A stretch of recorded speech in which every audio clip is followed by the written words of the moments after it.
Hello. Okay. Must do everything the same way every time. So, got the old sun lamp out. Woo! Sit in front of that for about 30 minutes while I'm drinking my coffee. Things are so muddled. I get only snippets of things that happen about that time, probably in that chronological order. And so I do know that um, what I'm pretty sure happened was I was seeing a small town psychiatrist, and needed to be hospitalized um, with the bipolar being out of control. And yeah, and that small town psychiatrist that got angry with me because I wasn't getting better, but it's because I couldn't take lithium until it came out as a continuous release because of bad side effects.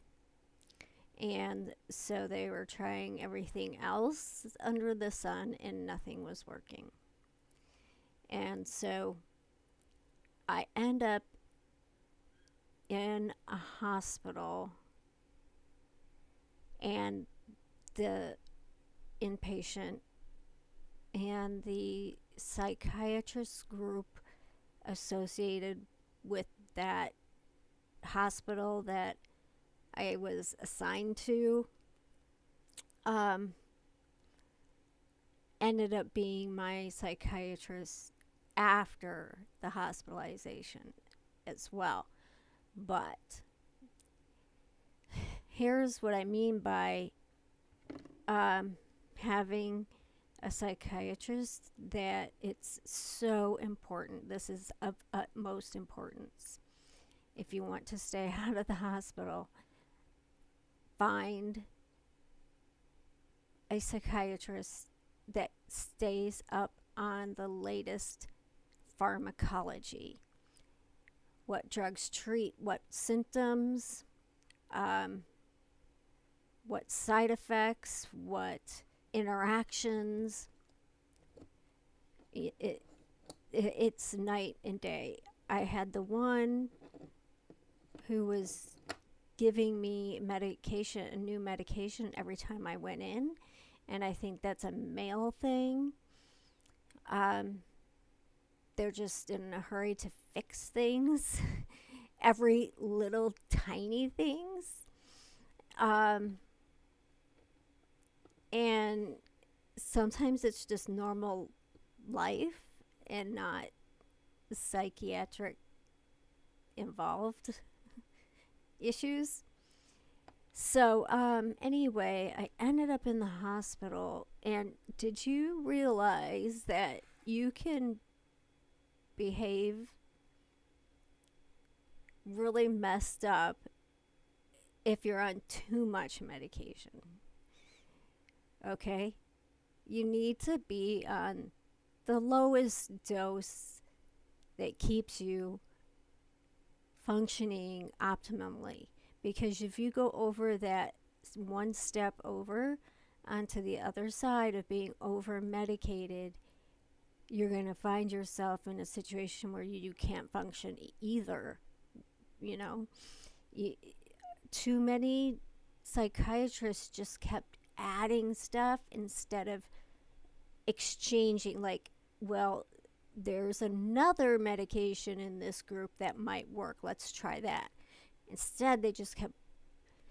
And then there was the medications I would get to treat the side effects. Like, I think I was on an antipsychotic, and so they put me on Geodon. And at some point, I had to take sodium tablets because the trazodone was it was messed up. and um and that's what the good psychiatrists from the city, what they said, they couldn't believe what I was on.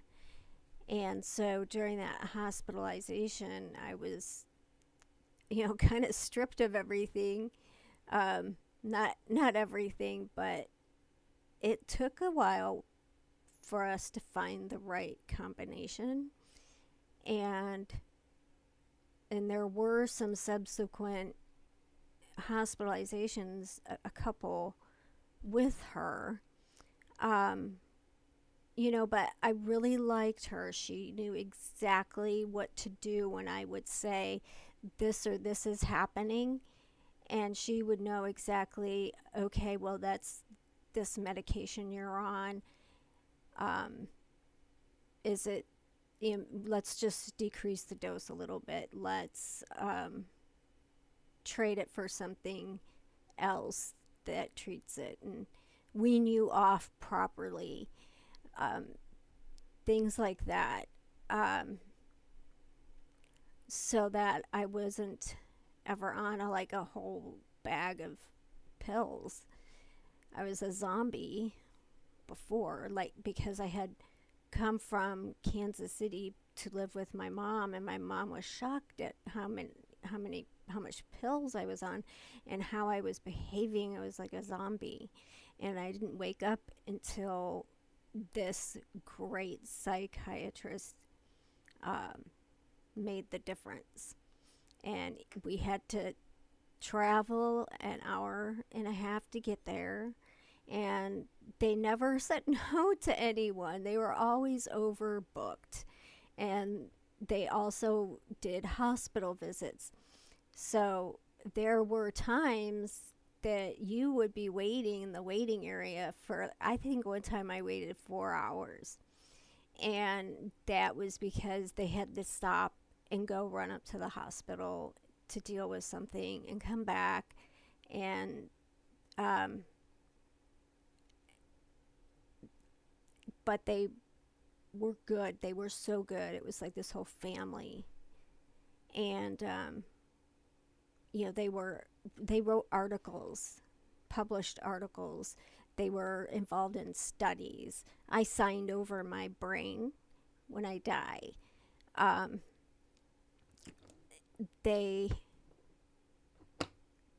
they know of the new medications right when they come out. Um, and when I wanted something that wasn't good for me, she would not budge. And as much as I would whine about it, in the end, I was very grateful for it. Uh, so I was still struggling, but things were improving. And when I did with her, what happened was, so I told you about the hospital that was more like babysitting, not the day hospital, but the one where they just like would give us handouts and let us stay in the smoke room all day and do nothing with us. Well, that was the only thing that was kind of available to them, was this hospital's psychiatric unit. And by the time I came along, they were almost done. They had gotten other psychiatrists to pitch in, and they built their own facility. Their own, it wasn't a ward in a hospital. It was a whole building with psychiatric issues, different, units, and and they had enough staff assigned for each person.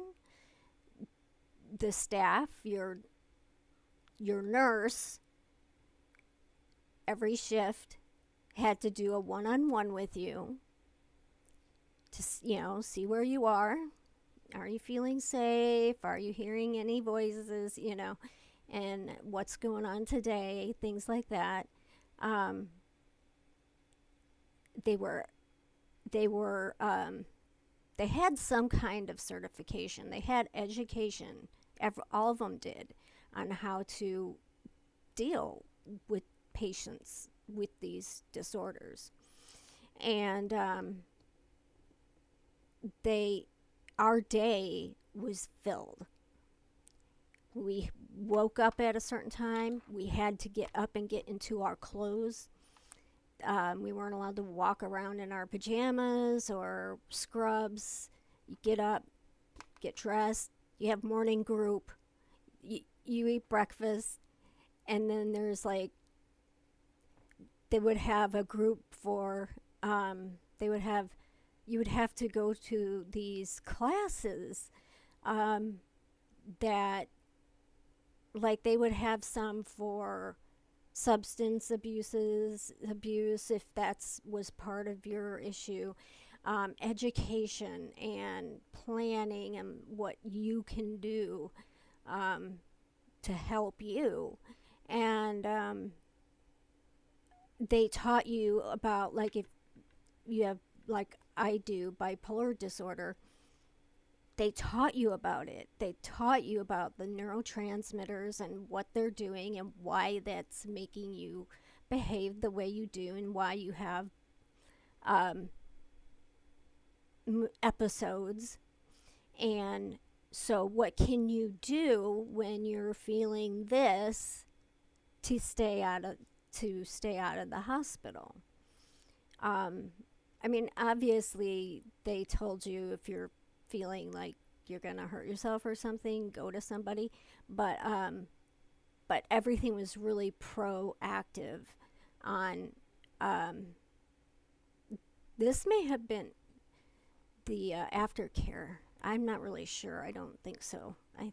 Anyway. But the minute you walked in, everything was geared towards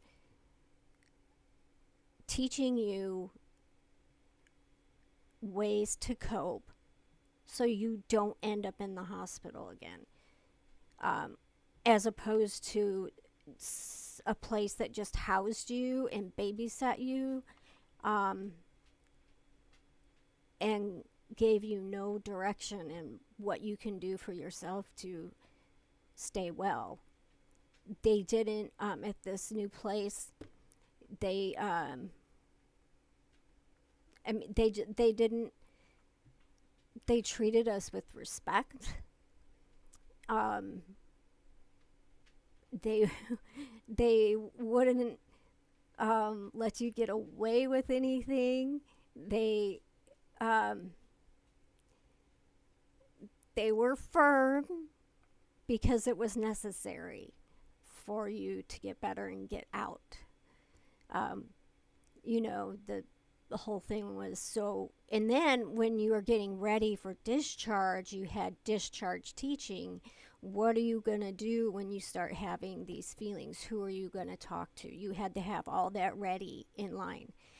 They were the first place I was at that did the self harm contract. And I'll tell you about one time I was there. I had at my mom's house, we'd gotten me a dog, um, hoping that it would help, which it did, um, with the depression. But I still had some issues, medication problems, and things to settle.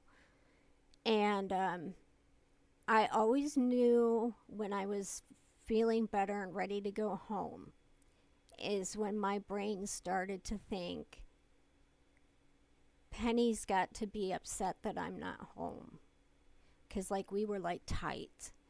And as soon as I thought about my dog missing me is when I would move forward. And, okay, I want to get out of here. I want to go home. Let's do this work. For that hospitalization, and before that moment of clarity, I was vaguely hinting at yeah, I'm going to do this, I'm going to do that. Um, and so I finally went up. It's like, my dog's missing me. I have to get home. I'm feeling better. Um, I, I want to start the process, so I'll go ahead and sign the contract. Yes, I mean it. I'll sign the contract. And I really do think that that makes a big difference. Actually, signing something that says you promise not to harm yourself. That was one step. And then the next, I was like at every class doing every homework and activity and behaving myself and um, having any outbursts. And so that's how I always knew I was getting better from whatever episode I was in, depression or mania. That one was mania. That went, I don't know. There was a few. There was a few. So one of them, I know I went in manic, very manic, like out of this world manic. And it was the middle of the night. And just, I had this mess up with I went to see, now I have a good psychiatrist that wants me to go to the good psychiatric facility, does not want me to go to the St. Anthony's babysitting ward. And I ended up in the hospital, and I was in the emergency room as manic. And I will tell you, the worst thing you do with someone who is manic, they did. They shut the doors of the room I was waiting in, had a bed and everything. I was alone, and they, except for the door to the nurse's station, but the door leading out was shut.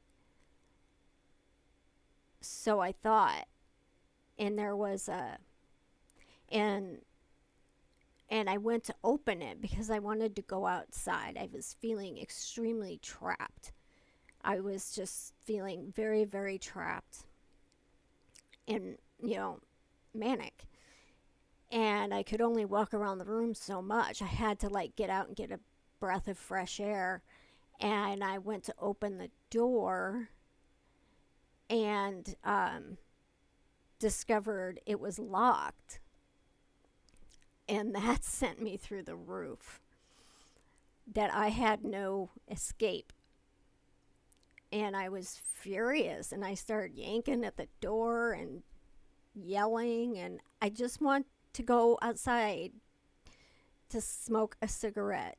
And as I mentioned before, I only smoked when I went to the hospital. Um, but in this instance, I just needed to really get outside for a minute because I had those doors shut. And I was alone, and my mind was just racing like bananas. And I hear the nurse from the nurse's station say in like a loud voice, "Oh, she's escalating." And I always heard that on TV, and I'm like, "Oh my God, I'm one of those things on TV. I'm escalating." I'm like, "No, I'm not escalating. You put a manic person in a locked room. What do you think was going to happen?" And so then they put a guard outside my room, and they let him take me outside. So I felt better when I came back in.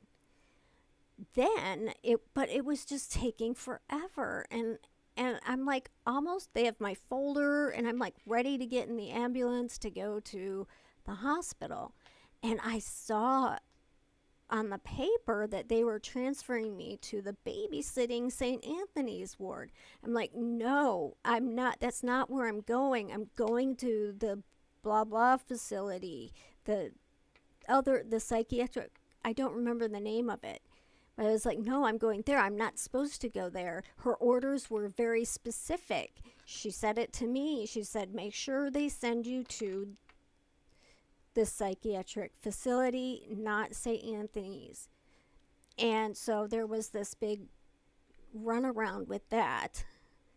Um, they were just totally put out that I don't know. I'm like, but that's what the doctor said. She told me. She told me that she told you. It says right there in the paperwork.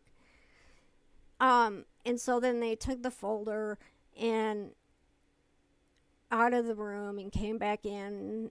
It was just, it said right there that I saw it, that I was supposed to go to blah blah facility. And so I get there and I'm more relaxed, but I'm still really high, and walk in the room and they gave me lots of medication. And so I finally did fall asleep. But what was interesting is we were all sitting in morning group, like, and I said, I listened to what everyone else had to say. And then finally I said, I'm the only one here that is here because they feel too good. Because everybody else was there for some sort of depressive episode. And here I was, bouncing around, cracking jokes, and getting obsessive about my pencil.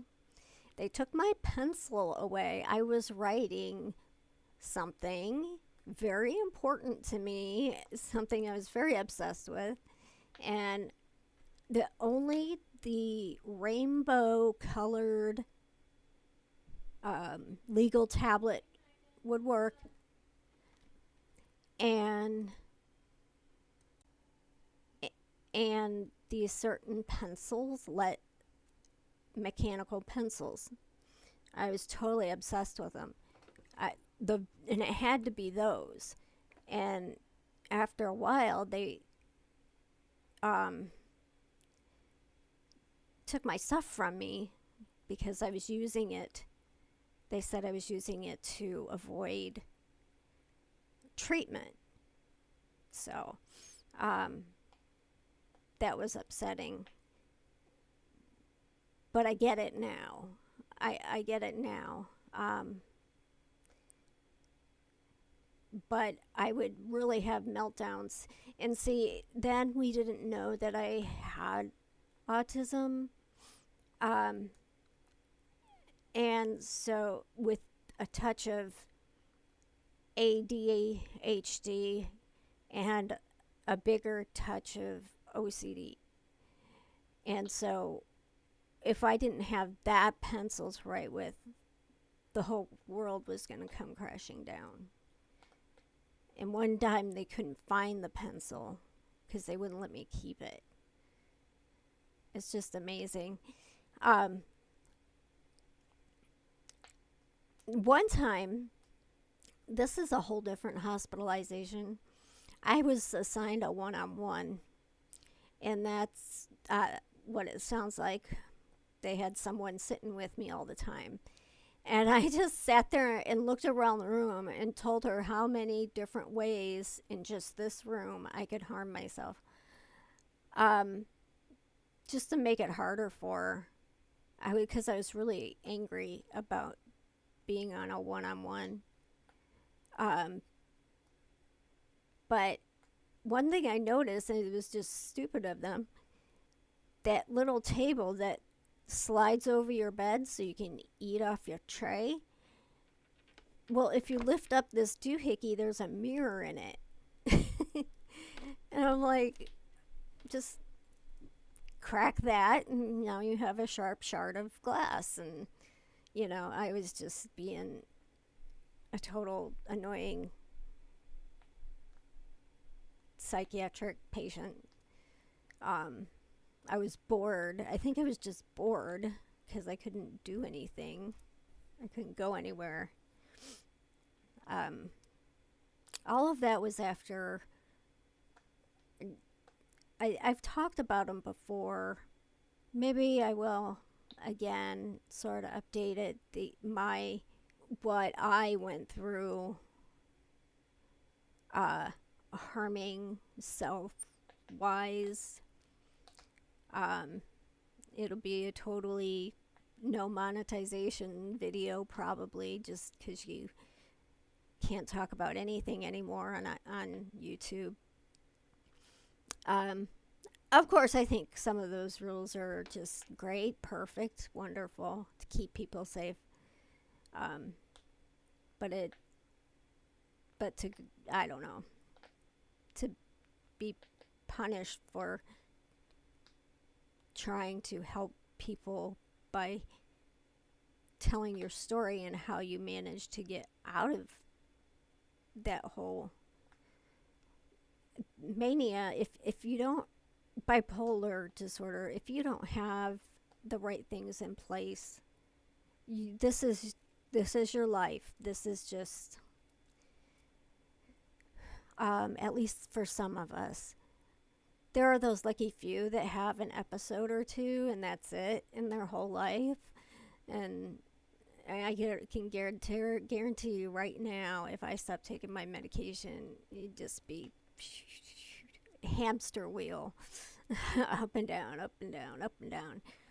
Long, long, months long episodes that creep up so slowly nobody notices until I start doing bizarre things or getting weird, acting like I have a secret, spending a lot, time alone and stuff. That's usually not a good sign.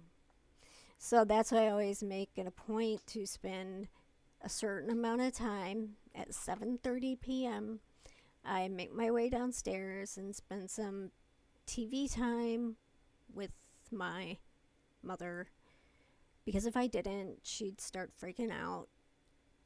Um, just when I got my money, when I saw how much I had made from selling my brooms at the Renaissance Festival, I allowed myself a certain amount to just waste, and so I bought a bunch of these little things um, that I'd been wanting but didn't want to spend money on. And so I let myself have a little bit. I had a limit, a little bit of a spending spree. And so these packages were coming, even though they were just like holding things like stickers and um, little things. Um, my mom was like, this is something she's supposed to do. I've asked her to do. Is That's like one sign that I may be having some mania. And I am going to do a video on how hypomania and mania feel different to me. But anyway, so I get all these packages, and she just like stopped and was like, okay, first I have to ask, are you having hypomania? Because there's all these packages. Like, no, I just allowed myself a certain amount to spend, and most of it's just little things. Um, and I think I allowed myself one bigger thing to get. Um, and so I did spend a little more than I thought I did, but that was because I calculated it wrong. That wasn't a spending spree. Okay, so that was the psychiatrist I was with, and I think I only was in that hospital once, maybe twice, and it was my last hospitalization because I had a good psychiatrist that wanted to keep me out of the hospital, not keep putting me back in. And I went to see her. If I had an appointment with her, I had to have the whole day clear, because of how busy they were. Because, like, the whole family was in on it, psychiatry, neurology. Um, and then I moved across the state, and that made me very nervous. But I did find another great psychiatrist, and I just, and it seemed like I didn't even need her. I just went in. I said, well, I have these bumps and valleys, and I know they're there. And I just, do buckle down and do what I'm supposed to do. That's pretty much the same thing I said every time I went in. And so they she went to do inpatient work instead of outpatient, like all of a sudden.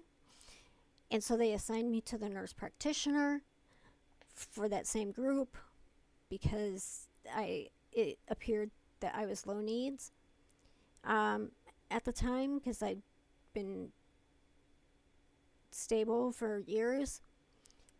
But I really liked her. But she didn't insist on when she should have, and didn't follow up properly. I mean, that's partly how I ended up with the lithium toxicity, is that turned out my level was already high, and she wasn't getting it checked. She wasn't getting it checked every 3 months like I was supposed to. And then it was high and she didn't do anything about it.